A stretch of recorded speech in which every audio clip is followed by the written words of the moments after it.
السلام عليكم. اولا انا لا ليا في السياسه ولا بحب السياسه، انا راجل بحب اسد وداني واشغل دماغي. طالبنا بتعديل المواد الدستوريه، وطالبنا بعمل دستور جديد، وطالبنا باستفتاء شعبي. ناس قالت نعم وناس قالت لا. عندنا مرحله جديده دلوقتي قمه في الخطوره، يمكن اخطر من الانتخابات الرئاسيه، مش انتخابات مجلس الشعب. من هم اعضاء مجلس الشعب؟ كل الناس قالت قولوا نعم، بس الثانيه قالت قولوا لا. كده الحزب الوطني هيرجع، الاخوان هيمسكوا، نظريه العو هيطلع ياكلك.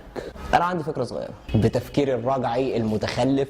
لما حد يسالني يعني ايه مجلس الشعب، ارد اقول له ده صالون كبير فيه 85 مليون كرسي بيقعد عليه حوالي 85 مليون بني ادم. طب نسهلها شويه، عندنا كم محافظه؟ 29. ما احنا عارفين. وبالمناسبه توشكا مش محافظه ولا الجونه محافظه على فكره. الويب سايت بتاعت الاستفتاء اللي احنا كلنا دخلنا عليها عشان نعرف هنستفتي فين، كان فيها لسته بال 29 محافظه واسم كل حي ومركز في جمهوريه مصر العربيه كلهم. عارفين بقى مصر فيها كام حي وكام مركز؟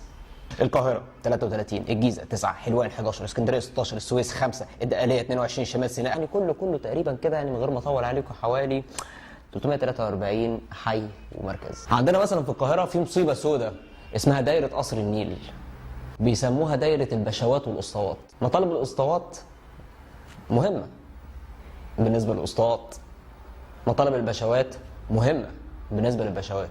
لو كل بقى حي انتخب مع نفسه كده شخص واحد بس، حد يكون بيثقوا فيه، بيحبوه، عارفين اخلاقه، عارفين اصله من فصله ايه، وشايفين ان فعلا الراجل ده هيساعدهم وهيسمع لهم، ينتخبوه.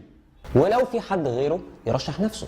ليه بقى كل واحد ينتخب في الحي بتاعه بس؟ وبالمناسبه الانتخاب مش بالصباع الفوسفوري والبامبي اللي احنا صورنا معاه وعاملين كده وانا عامل كده وانت عامل كده. الانتخاب المره دي هيبقى بالبطاقه، وكل واحد ساكن في حته مكتوب في اخر كلمه في العنوان الحي بتاعه، عشان ما حدش يجي يقول لك بعد كده 90% حزب وطني ومش عارف. وخلي الانتخابات بقى ايه، على الضيق كده، وتحت عينين مين بقى؟ تحت عينين اللجان الشعبيه اللي ما فوتوش لحد. وصدقوني مفيش حد هيعرف يضحك على حي بحاله. لو افترضنا ان كل حي في مصر زي ما احنا قلنا هينتخب شخص واحد، وزي ما قلنا عندنا حوالي 343 حي، كده يبقى الشعب ملا 343 كرسي في مجلس الشعب بمحض ارادته، بانتخاباته النظيفه اللي جوه كل حي. قال لك طب والاحزاب هنعمل فيهم ايه؟ حبايبي احنا النهارده عندنا حوالي 24 حزب، طبعا بعد اللي بيحصل دوت متوقعين ان هم مثلا يوصلوا ل 50.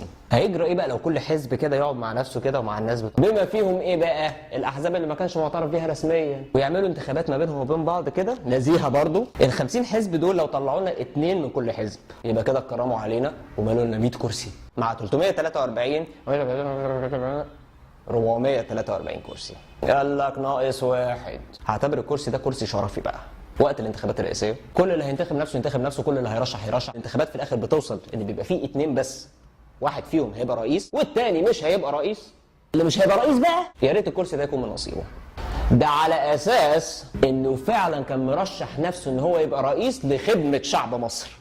واتمنى ما يقعدش بقى ينخور ورا الرئيس كده ويسيبه في حاله يشتغل وهو بقى يشوف شغله، وعايزين روحه تبقى حلوه وصافيه كده وروح رياضيه كده وحبوب وجميل وابيض لونه وصغنن. الا بقى لو بعد كل اللي احنا بنعمله ده طلع برضه الناس اللي احنا انتخبناهم 90% منهم حزب وطني والباقي ده احنا نبقى شعب فقر. دي فكره بسيطه انا بقترحها لان انا كواحد متخلف شايف ان ده حاجه ممكن تبقى صح لمصر. وللعلم جميع الحقوق غير محفوظه، واللي عجباه الفكره وعايز ياخدها يعمل كده.